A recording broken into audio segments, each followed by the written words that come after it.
చెప్పు bye. Flight నవ్వురా ఒక్కసారి నవ్వురా. అది బాయ్.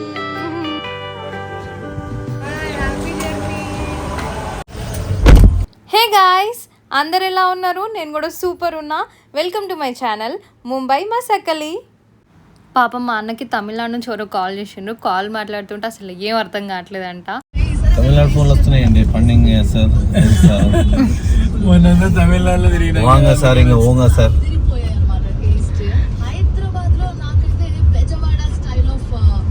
అన్నీ బాగానే చూపిస్తున్నావు కానీ అసలు ఎక్కడికి వెళ్తున్నావు అని చెప్పేసి అనుకుంటున్నారు కదా.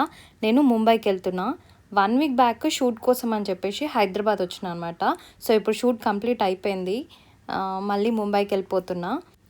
నిన్న లాస్ట్ డే షూట్. సో అందరినీ కలిసి ఇంటికి వచ్చి చేసేసరికి లేట్ అయిపోయింది. అందుకని చెప్పి బ్యాగ్స్ అసలు ఏం చదువుకోలేదు నేను. ఎందుకు చదువుకోలేదని చెప్పేసి ఒక క్లిప్ యాడ్ చేస్తారు చూడండి. అదిదా మ్యాటర్. నైట్ డిన్నర్కి బార్బెక్యూ నేషన్ నుంచి ఆర్డర్ చేసుకున్నాము. అది తినేసరికి అందరం అవుట్ అయినాము. ఇంకేం బ్యాగ్ చదువుతాం అని చెప్పేసి మంచిగా వండుకున్నా నేను. కానీ వాళ్ళ ప్యాకింగ్ మాత్రం క్రేజీ ఉండే. టేస్ట్ కూడా అద్దరిపోయింది. చీజ్ సమోసా అనుకుంటా అసలు ఆహా ఎంత బాగుండేనో. అందుకనే చూస్తున్నారు కదా అంత ఘోరంగా తిన్నాము. పాపం మా వదిన మిడిల్లో వెళ్ళిపోయింది స్ట్రీమోక్స్ లేచిందని చెప్పి.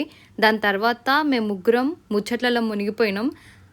అసలు టైం ల్యాబ్స్ అక్కడ పెట్టుకున్నాము, వీడియో స్టార్ట్ చేసినామన్న సంగతి కూడా మర్చిపోయినాం అనమాట. యా, ఎయిర్పోర్ట్ వచ్చేసింది అండ్ ముంబైకి వెళ్ళాల్సిన సమయం ఆసన్నమైంది. కానీ మాట చెప్తే మా తమ్ముడు వాళ్ళు అస్సలు ఒప్పుకోరు. నెక్స్ట్ మంత్ ఎట్లయినా వస్తావు కదా, ఎందుకంత బిల్డప్ ఇస్తున్నావు అని చెప్పేసి అనుకొని ఉంటాడు వాడు కూడా. ఇప్పుడు అట్లా అన్నయ్యకి బాయ్ బాయ్ చెప్పేసి ఎయిర్పోర్ట్ లోపలికి వచ్చేసిన. ఫాస్ట్గా లగేజ్ చెక్-ఇన్ చేసేసి సెక్యూరిటీ దగ్గరకు వచ్చిన.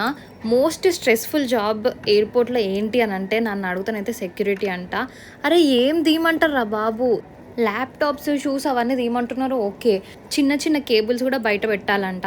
యాక్చువల్గా ప్రతిసారి నేను వెళ్ళినప్పుడు అన్నీ బయట పెట్టడానికి ట్రై చేస్తా. లాస్ట్ టైం ఇట్లనే అన్నీ బయట పెట్టినప్పుడేమో పోలీస్ సెక్యూరిటీ అయిన ఉండి ఇట్స్ ఓకే బ్యాగ్లో పెట్టేసేయచ్చు, కేబుల్స్ ఛార్జర్ ఏమన్నా ఉంటాయి అని చెప్పిండు అనమాట. సరే వాళ్ళే చెప్పిండ్రు కదా అని చెప్పేసి ఈసారి నేను ఛార్జెస్ అన్నీ లోపల పెట్టిన. అట్లా పెట్టినందుకు పిలిచి మరి క్వశ్చన్ చేసిండ్రు ఎందుకు లోపల పెట్టినావు అని చెప్పి. సరే ఏదో ఒకట్లా అయిపోయిందని చెప్పేసి లోపలికి వెళ్ళిపోయినా. లోపలికి వెళ్తుంటే మాత్రం చాలా స్టోర్స్ కనిపిస్తాయి కదా. చూస్తుంటేనైతే అన్ని స్టోర్స్లోకి పోవాలి, అన్నీ కొనుక్కోవాలనిపిస్తుంది. కానీ వాడు మాత్రం ఆస్తులు అడుగుతాడు. నాకు కొంచెం కలర్ఫుల్గా అట్రాక్టివ్గా అనిపించే స్టోర్ ఏంటి అంటే చుంబక్ స్టోర్. నాకు చాలా ఇష్టం. అట్లా నడుచుకుంటూ వెళ్తుంటే నాకు గేట్ అయితే కనిపించింది. నాకు యాక్చువల్గా ఫ్లైట్ టైం 1:20కి, అప్పటికే 1:20 అవుతుండే. అయినా కూడా వాళ్ళు బోర్డింగ్ స్టార్ట్ చేయలేదు. అమ్మయ్య బోర్డింగ్ స్టార్ట్ అయిందిరా బాబు అనుకొని ఫ్లైట్ లోపలికి వెళ్తున్నా.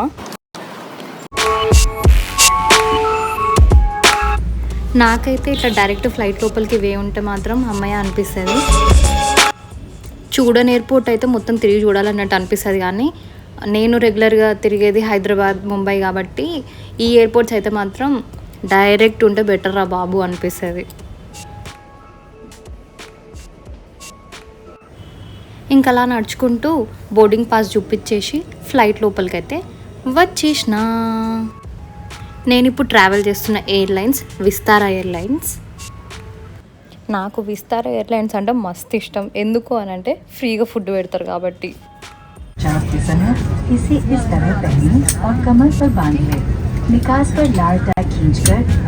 వాళ్ళు చెప్పే ఇన్ఫర్మేషన్ అయితే పక్కా వినాలి, ఎందుకంటే ఈ మధ్య చాలా ఇన్సిడెంట్స్ జరుగుతున్నాయి.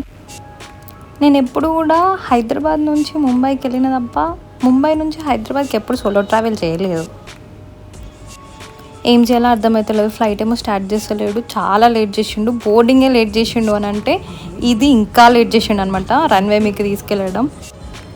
ఎన్నిసార్లు ఫ్లైట్ ల్యాండింగ్ కానీ టేక్ ఆఫ్ చూసినా కూడా మళ్ళీ మళ్ళీ చూడాలనిపిస్తుంది. ఎందుకు అర్థం కాదు నాకు. అలా నా ఫ్లైట్ టేక్ ఆఫ్ అయింది. అలా కాసేపు సాంగ్స్ వినుకుంటూ మూవీస్ చూసుకుంటూ టైంపాస్ చేసిన.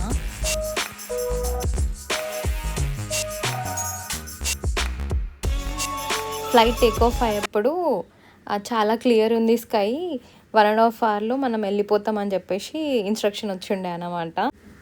జస్ట్ అట్లా పైన పోయినామో లేదో ఫుల్ టర్బులెన్స్ ఉండే, సో లేట్ అవుతుంది అని చెప్పేసి మళ్ళీ చెప్పిండు. It's time for meals. Meal maker rice, butter cookies and ఒక వాటర్ బాటిల్ ఇచ్చిండే. టేస్ట్ ఓకే బాగుంది, అయినా ఫ్రీగా వచ్చింది కాబట్టి సూపర్ ఉంది. ఫ్లైట్ అయితే తిప్పుతూనే ఉన్నాడు, రౌండ్గా తిరుగుతున్నట్టే అనిపించింది, కానీ అప్పుడు తెలియలేదు. ఇంటికి వచ్చిన తర్వాత ప్రశాంత్ చూపిస్తుండే అనమాట, చూడింగో నీ ఫ్లైట్ రౌండ్గా తిప్పుతున్నాడు వాడు అని. And that's the beautiful Mumbai from flight. అది ముంబైలో రీసెంట్గా ఓపెన్ అయిన ట్రాన్స్ హార్బర్ లింక్ అనుకుంటా.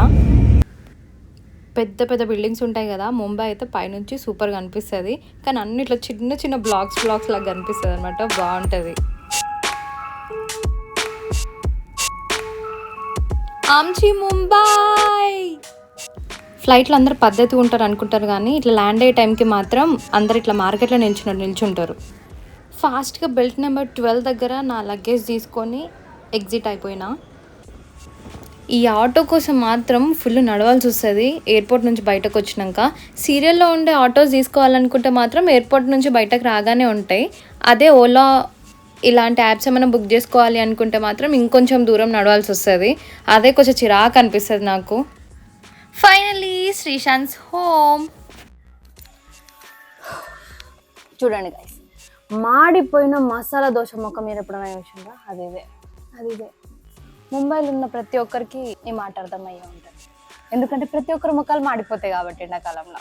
సోలో ట్రావెల్ అంటే అంత పెద్ద ఏం అనిపించలేదు. ఆల్రెడీ ఒక 2-3 times నేను ముంబై నుంచి హైదరాబాద్కి తిరిగి నా పెళ్ళైన తర్వాత కూడా. ఈరోజు కొంచెం డిఫరెంట్గా ఏమనిపించింది అంటే, మా ఫ్లైట్లో అంటే నేను వచ్చిన ఫ్లైట్లో కొందరు ఉండే అన్నమాట, వాళ్ళు యాక్చువల్లీ ట్రావెలింగ్ టు మస్కట్ అనుకుంటా.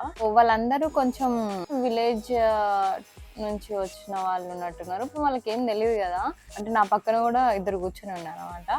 క్యాబిన్ క్రూ చెప్పే ఇన్స్ట్రక్షన్స్ వాళ్ళకి ఏం కొంచెం అర్థం కావట్లేదు, అడుగుతుండే మధ్యలో ఏం చెప్తున్నారు అని చెప్పి. పైనకి వెళ్ళాక ఇన్స్ట్రక్షన్ వచ్చింది అనమాట, టర్బులెన్స్ ఎక్కువ ఉంది, కేర్ఫుల్గా ఉండండి అని అంటే చెప్పిండు. వాళ్ళకి అర్థం కాలే అప్పటికే, ఆ టర్బులెన్స్కి కొంచెం ఫ్లైట్ అటు ఇటు అవుతుంటుంది కదా, సో వాళ్ళు కొంచెం భయపడ్డారు అనమాట. భయపడి ఏమైనా అయిందా చెప్తున్నారా అని చెప్పేసి అడుగుతున్నాయి అనమాట. వాళ్ళని చూస్తే కొంచెం పాపం అన్నట్టు అనిపించింది.